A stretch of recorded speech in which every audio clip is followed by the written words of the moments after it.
Hello and welcome to a special edition of QUTV News This Week in honor of Black History Month. Mark Philpot is currently involved in two significant leadership positions in Quincy.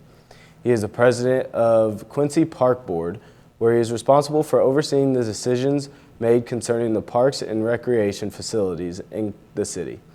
Philpot is also the chairman of the Human Rights Commission, whose mission is to ensure that there is equal opportunity for all in the city.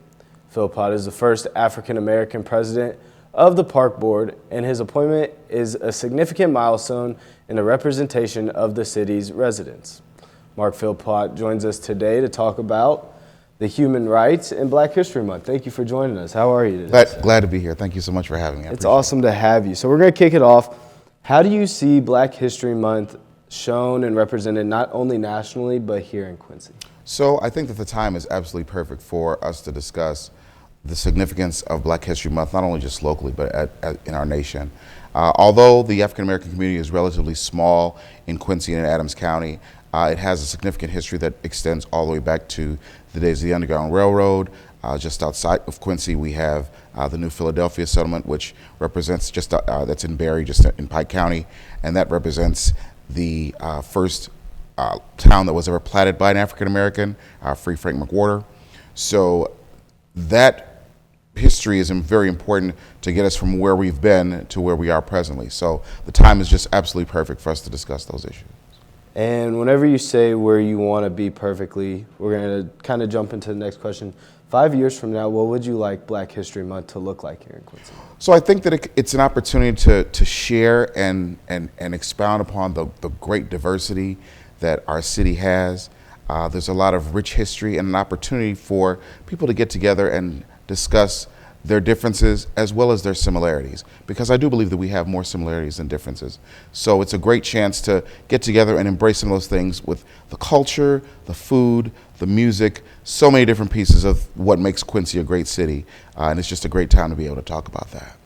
And historically, those come with challenges and certain issues from that. What have you seen from when you first got here to now? What issues have occurred? What issues have changed? How has the city been shaped by Black history? So I think that it's important to, as long as you can talk about the good, there's also always going to be some bad that comes with that, right? So I think that it's important to learn that educationally, it's super important to talk about the history of Lincoln School, which was at one time the only school that was that allowed African Americans to attend here in Quincy.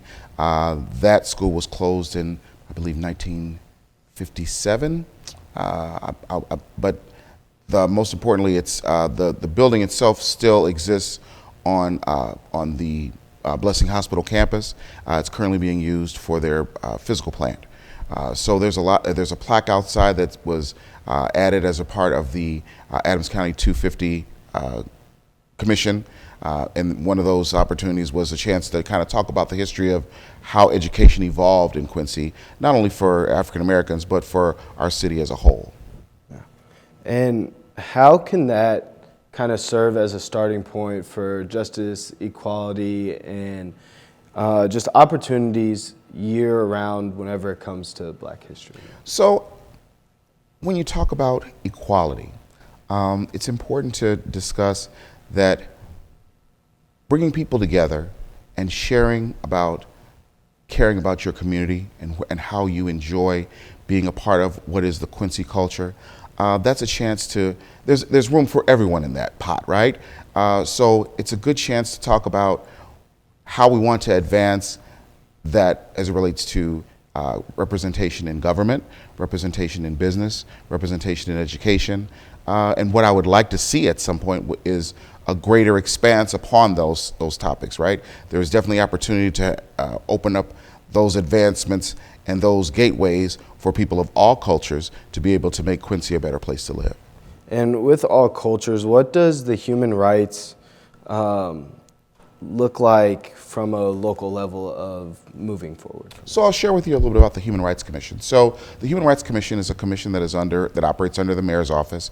It's one of the boards and commissions that the mayor and the city council appoint. And our charge is to be able to not only serve as a vehicle to address redress incidents of discrimination, but also an opportunity to talk about how we can better serve our fellow man, our fellow neighbor, and also to connect information to the people. So we have a multifaceted kind of purview, and we expound upon that through one of our operating committees. So we have a committee for education, we have a committee for community affairs, we have a committee for housing. So housing, of course, is a huge issue in Quincy, and unfortunately we do have incidents that occur that involve discrimination in housing. There were times previously where there were issues of discrimination in housing. There has been redlining in Quincy, so for those who are not familiar with what redlining is, it's where individuals are bypassed to specific zones of the city and provided not necessarily the greatest opportunities for funding for loans for homes. So certain groups, when they would migrate to Quincy, they might be cornered or connected to a certain region of the city, predominantly Northwest Quincy, and those individuals were offered loans only in that area or allowed to settle only predominantly in that area. So we have evolved from that. I mean, those times have changed, and now that's kind of a thing of the past. But it's important to understand that there are some people, and it doesn't necessarily have to be just African Americans. We deal with complaints from all persons of all walks of life, regardless of race, creed, color, or any protected status. And our goal is to try and help and support them in whatever it is that they might need in order to achieve equality here in Quincy. In that support, there's a lot of names that are well known in Quincy. Yours is one of them. From your view, what would it look like for local leaders to advance the human rights in this community? So I'm honored that you would say that my name is one of those names, but honestly, there are a number of people that have come far before me, far before I even came to Quincy.